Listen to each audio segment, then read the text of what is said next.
Do you and your family normally talk about your finances at the Thanksgiving dinner table? Probably not. But as Carolyn Bruck shows us, experts say you should, so you're not left asking, where's the money later on?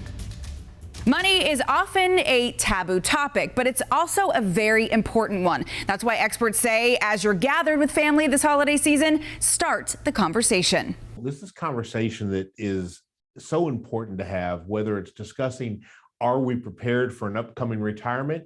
Or as parents are aging, have we got the appropriate estate documents in place? And many families don't.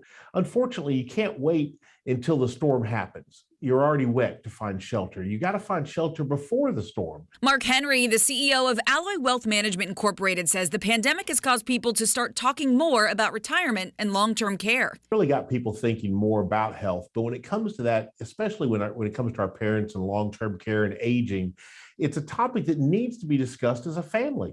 Hey, what would happen if this came to our home? What would happen if dad got ill or had to retire sooner than later? While spending Thanksgiving talking about a will may sound like the exact opposite of what you want to be doing, Henry says it's important to have one. The will is what's going to help when you pass away, what your desires or wishes are and how you want your estate to be divided up.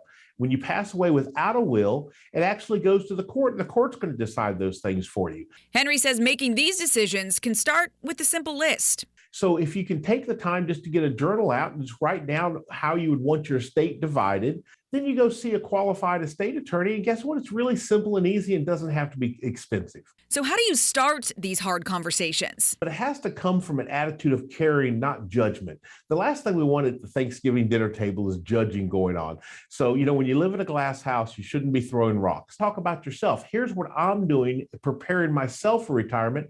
Hey, mom and dad, how about y'all? What have y'all done? Experts say also understand that it may take more than one meeting with your family to get everything situated. Carolyn Bruck, WCNC Charlotte.